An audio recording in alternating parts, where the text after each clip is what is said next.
ಪ್ರಾಣಿಗಳನ್ನು ಸಂರಕ್ಷಣೆ ಮಾಡುವ ಜವಾಬ್ದಾರಿ ನಮಗಿದೆ ಎಂದು ಸಚಿವ ಈಶ್ವರ್ ಖಂಡ್ರೆ ಅವರು ಹೇಳಿದ್ದಾರೆ. ಚಿತ್ರದುರ್ಗದ ಹಳೆ ಮಾಧ್ಯಮಿಕ ಶಾಲಾ ಆವರಣದಲ್ಲಿ ವೀರಮರಣ ಹೊಂದಿದ ಆನೆ ಅರ್ಜುನನ ನೆನಪಿನಾರ್ಥ ಆಯೋಜಿಸಿದ್ದ ಅರ್ಜುನ್ ಕ್ರಿಕೆಟ್ ಕಪ್ ಪಂದ್ಯವನ್ನು ವೀಕ್ಷಣೆ ಮಾಡಿದ ಅರಣ್ಯ ಸಚಿವ ಈಶ್ವರ್ ಖಂಡ್ರೆ ಅವರು ಮಾತನಾಡಿದ್ದು, ಮಾನವ ಮತ್ತು ಪ್ರಾಣಿ ಸಂಘರ್ಷ ಇಂದು ನಿನ್ನೆಯದಲ್ಲ. ಈ ಪ್ರಕೃತಿ, ಪರಿಸರ, ಅರಣ್ಯ ಇವುಗಳನ್ನು ಸಂರಕ್ಷಣೆ ಮಾಡುವ ಜವಾಬ್ದಾರಿ ನಮ್ಮ ಮೇಲಿದೆ. ಇನ್ನು ಪ್ರಕೃತಿ, ಪರಿಸರ ಇದ್ದರೆ ಮಾತ್ರ ನಾವು, ಇಲ್ಲದಿದ್ದರೆ ನಾವೆಲ್ಲ ಇರುವುದಿಲ್ಲ. ಇನ್ನು ಪ್ರಾಣಿಗಳನ್ನು ಸಂರಕ್ಷಣೆ ಮಾಡುವ ಜವಾಬ್ದಾರಿ ನಮಗಿದೆ.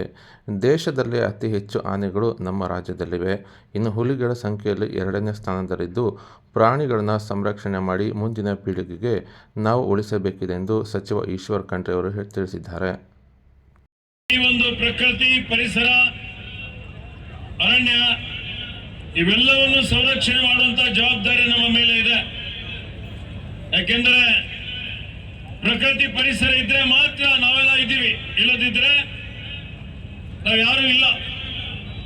ಇದು ಉಳಿಬೇಕು ಅಂತ ಹೇಳಿದ್ರೆ ವನ್ಯಜೀವಿಗಳು ಇದರ ಸಮನ್ವಯ ಕಾಪಾಡಬೇಕು ಅಂತ ಹೇಳಿದ್ರೆ ಇವತ್ತೆಲ್ಲ ಪ್ರಾಣಿಗಳ ಅವೆಲ್ಲ ಅತ್ಯಂತ ಮಹತ್ವದಾದಂತಹ ಪಾತ್ರವನ್ನು ವಹಿಸ್ತವೆ.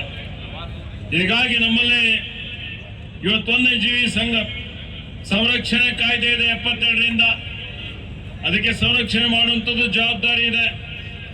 ಆ ದೃಷ್ಟಿಯಿಂದ ಕರ್ನಾಟಕ ರಾಜ್ಯದಲ್ಲಿ ಅತ್ಯಂತ ಶ್ರೀಮಂತವಾದಂಥ ಅರಣ್ಯ ಕ್ಷೇತ್ರ ನಮ್ಮದಿದೆ, ಪಶ್ಚಿಮ ಘಟ್ಟ. ಈ ಜಗತ್ತಿನಲ್ಲಿ ಒಂದು ವಿಶಿಷ್ಟವಾದಂಥದ್ದು 8ನೇ ಹಾಟ್ಸ್ಪಾಟ್ ಅಂತ ಹೇಳ್ತೇವೆ. ಅದರಲ್ಲಿ ನಮ್ಮಲ್ಲಿರುವಂತಹ ನಾಗರಹೊಳೆ ಇರ್ಬೋದು, ಬಂಡೀಪುರ ಇರ್ಬೋದು, ಅನೇಕ ಪ್ರಾಣಿಗಳಿದ್ದಾವೆ. ಅದರಲ್ಲಿ ಆನೆ ಇದ್ದಾವೆ, ಇವತ್ತು ಹುಲಿ ಇದ್ದಾವೆ, ಚಿರತೆ ಇದ್ದಾವೆ.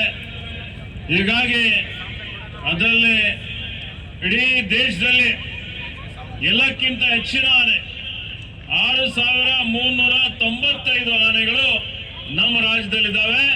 ದೇಶದಲ್ಲಿ ಎಲ್ಲಕ್ಕಿಂತ ಹೆಚ್ಚಿನ ಆನೆ ಇರುವಂತ ರಾಜ್ಯ ಅನ್ನುವಂತ ಹೆಗ್ಗಳಿಕೆಗೆ ನಮ್ಮ ರಾಜ್ಯ ಇವತ್ತು ಪಾತ್ರ ಆಗಿದೆ. ಹುಲಿ ಸಂಖ್ಯೆಯಲ್ಲಿ 2ನೇ ಸ್ಥಾನದಲ್ಲಿದ್ದೇವೆ. ಮಧ್ಯಪ್ರದೇಶ ನಂತರ ನಮ್ಮ ರಾಜ್ಯದಲ್ಲಿ 563 ಹುಲಿಗಳಿದ್ದಾವೆ. ಹೀಗಾಗಿ ಇವತ್ತು ನಾವೆಲ್ಲರೂ ಸೇರಿ ನಾವು ನೋಡಿದ್ದೇವೆ. ಈಗ ಆನೆ ಸ್ಮರಣಾರ್ಥ ಮಾಡ್ತಾ ಇದ್ದಂತ ಸಂದರ್ಭದಲ್ಲಿ ಈ ಆನೆಯ ಪಾತ್ರ ಏನು ಅಂತ ತಿಳ್ಕೊಳ್ಬೇಕು ನಮ್ಮ ಯುವಕರು.